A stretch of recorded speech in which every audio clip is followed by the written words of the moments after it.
Hi trackies, welcome back to another video. Please remember to smash that subscribe button, hit the like button as well. That's how the video gets to the YouTube algorithm. Share the video if you care. I hope you all care, so share. And yes, sound off in the comment section below. So Saturday, day 3 of the USA Track and Field Championships. A few things have been on my mind, so I thought, hey, let's just dive in and tell you my thoughts as per usual. And I want to kick things off with the women's 100-meter hurdles, where Masai Russell. So this is a semi-final to the final, and the final is later on today. But Masai Russell comes out and bangs out a 12.25 seconds, looking really, really good. Right, this was ran in a positive 1.5 meters per second win, and I have to say she heads into the finals, in my opinion, as the favorite. Now, going in, my opinion was that, hey, I'm not sure what type of shape she'll be in, given the fact that she had a kind of, injury. I guess you call it an ankle tweak. But seeing her turn up here, it looks really good. I thought she'll be able to get down to 12.3, got down to 12.2. Looks like she has some more in the tank. And if she gets the same type of conditions, she got, right, in this particular race, then for sure we can get another 12.1 out of her. But yeah, she definitely turned up and she's ready. She's not missing the team. Now, for Grace Stark, for me going in, she was the favorite. No, I did indicate that I'm not sure what happened in her last outing, right? It could have been a one-off race thing, but it was a little concerning as far as I'm concerned, because she was this close to the American Championships and she's been looking good all season, and for her to have an off race, didn't really sit well with me. And in her semifinal, she took the win, but it didn't look like the typical Grace Stark. Now, when Grace Stark gets out on you, there's no chasing her down, right? And I'm not sure what happened in the final 30. She just started to visibly decelerate, and I was like, okay, something is up. This isn't the best of Grace Stark, right? So it looks as though she picked up something, some kind of needle, right? So it's gonna be a challenge for her, in that finals, if she decelerates the same way she did, in the semifinal race. But let's see. Kenny Harrison, ran down on her, ran at 12.39, to qualify as well. So let's see if Kenny Harrison can be in the conversation. Aaliyah Armstrong, Antonio Marshall are also there, as well as Alicia Johnson. The only person I can say right now is a sure bet in my mind is, Masai Russell, given what I saw in the semifinals. Everybody else is just going to have to chug it out tooth and nail to see if they'll be able to get one of those spots. But yeah, interesting times ahead for the women's 100-meter hurdles. I wouldn't say there are any surprises for the men in the 100-meter hurdles. Trey Cunningham, I said he's the most consistent athlete. Did Trey Cunningham things. Dylan Beard, still a little bit on the messy side, but he qualified good as well. Grant Holloway still has that issue, I think, in the final 30 where he decelerates as well. But he's Grant Holloway, so no harm, no foul, right? He already has the bye, so it doesn't really matter. So he's good. And then Cardell Tinch, I think, looked the best for me.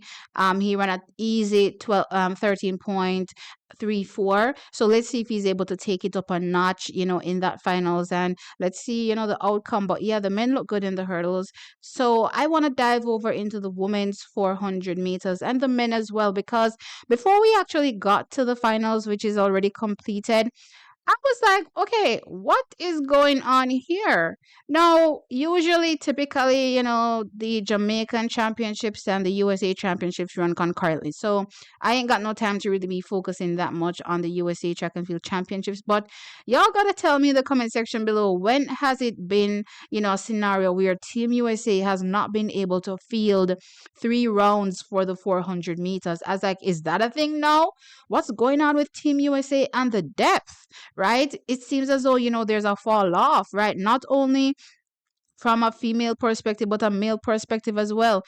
2 events, and both of them were only able to have enough entrants for just a semi and a final. And I thought that was very concerning, given Team USA is dominant as heck when it comes to the 400 meters across the board. So that was really, really a surprise for me. Absolutely. Heading in, I suppose you would say the surprise heading into the finals for the men would be that Quincy Hall didn't make it in. That was, a little surprising. I suppose, on hindsight, it may not be surprising given the fact that he's still a high schooler, still very young. So maybe there's not much consistency there. Did I say Quincy Hall? I mean Quincy Wilson. Sorry, right? There's not much consistency there, but still, every time I say, hey, he's not going to be able to manage the round, he manages the rounds. And then when I'm like, okay, bet, let's see you do it again, and he doesn't do it. So I'm like, all right, you know what, whatever. Let's see what happens the next time around. He's competing at this level. But yeah, for the men, it was pretty straightforward outside of, I think, Quincy Wilson not making it into the actual final. So when we get into the finals now for the 400 meters, pretty straightforward for the women, right? No surprise there, at least for me.